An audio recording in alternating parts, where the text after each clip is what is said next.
I've been in prison. I was in prison for 2 years, you know, because I messed up on it, you know, when I was younger, coming up.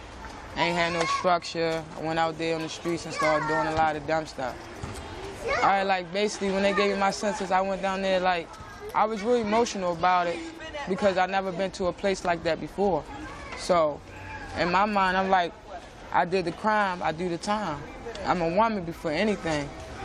You know what I'm saying? So like I gathered myself, I got myself together to push myself, you know, to do the time. As I got down there, into the place, I seen that it wasn't that bad that everybody said it was, you know. They have a lot of things down there to offer you. So once I never knew I could do this when I was on the streets. So when I got down there, I got my GED, I got a lot of certifications, you know what I'm saying, I did it like basically every class down there. So I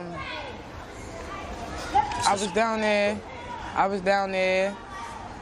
and what else I was gonna say? Like the cell is a 2-man cell. Like it's just so little. They got one lock in there, they got a toilet, they got a sink. Like I never knew they want to use the bathroom inside that room. So I'm just looking around like it's just, how can 2 people fit in one cell? Like that's cruel. Like I don't think people should live like that. But once I say it again, you do the crime, you do the time. But like, it's like it's like a big you know, campus, like a college campus. You know, you walk to your meals, you go to school, you got like a little rack, your rack.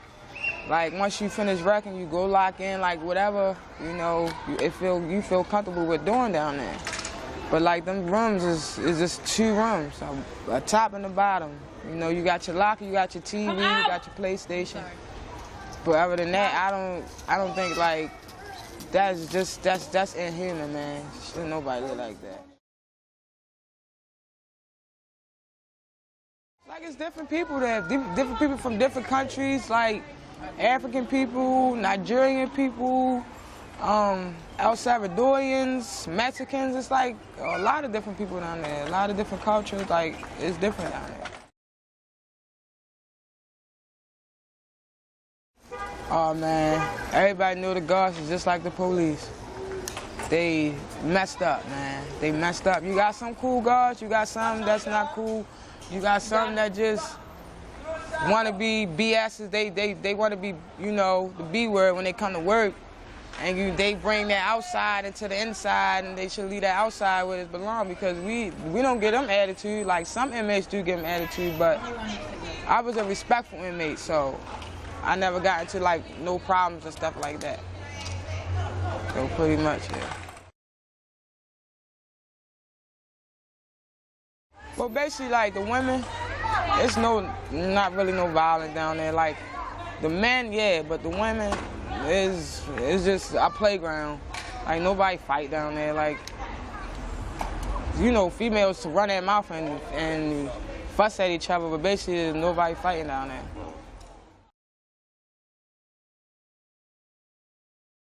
I get up 4:30 in the morning, I shower. No, I go to breakfast first, I shower, come back in for school or work, sign out, whatever you gotta do. Come back like 12 o'clock, 1 o'clock, get on the phone, go back at 2:30, come back at 5:30 once count clear, and I'm locking in my room. Like, that was just my daily routine. That's what I do during the day. I did what I'm doing every day, I did that every day of the week, except for Saturdays and Sundays. Like, it was my visits, so I get ready for my visits on the weekends and stuff like that.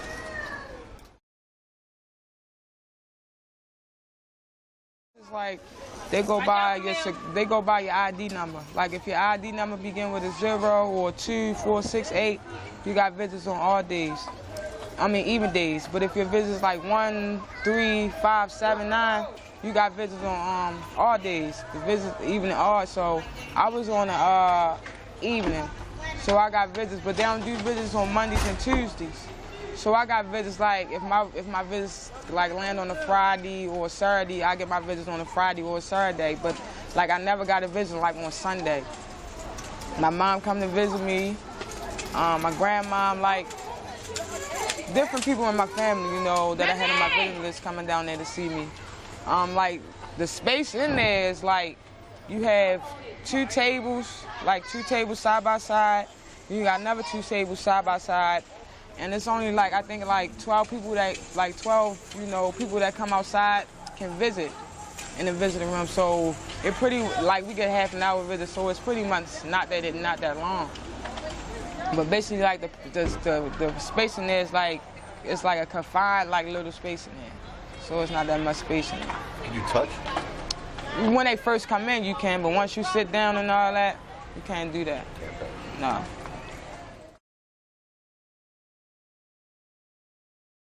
I was on lockup for like 45 days. Like you can't make no phone calls. Like you don't get no commissary, you get no visits, like nothing. You get nothing when you're over there. So it's like you just dead over there. I never wished that on like my worst enemy being on lockup down there because they don't care about you. You know what I'm saying?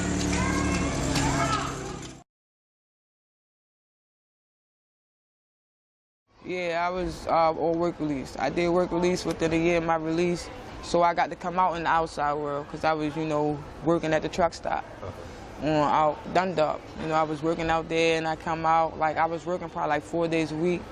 So that was my little space I had, to come out. My family would come up and visit me, even though you ain't supposed to have visitors, but I still was getting visits. I was smoking my cigarettes, like I was outside.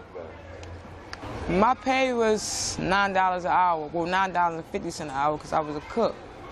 But you have to pay them for room and board. So they take like, every paycheck, my paycheck was like $5-something. They taking half of that out of my paycheck. Yeah, like, that's crazy, ain't it? Paying to live in jail.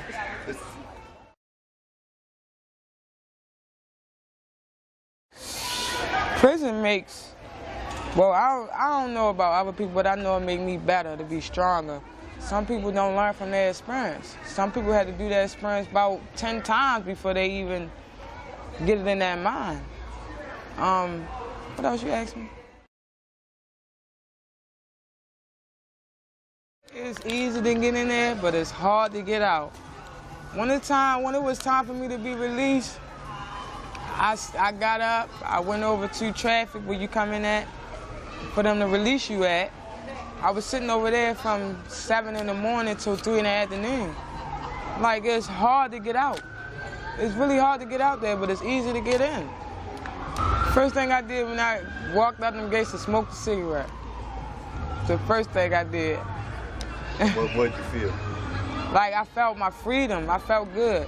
Because I felt good about myself, and I felt good about everything that I had accomplished.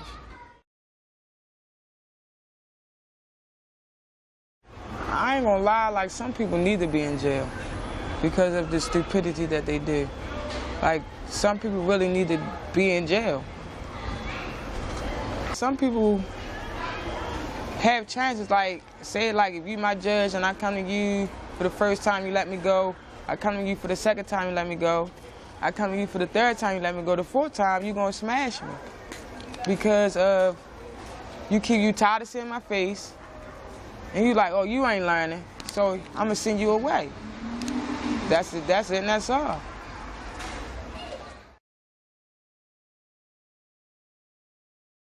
Justice, like, for me, is wanting something to go the correct way, making something out of the situation, doing what you have to do to get the justice. What was the next question? If you think justice and prison are the same thing, or you think there's justice in prison? Yeah, pretty much it is, just a little bit. But I don't think it's justice in prison is the same thing. No, I don't think so.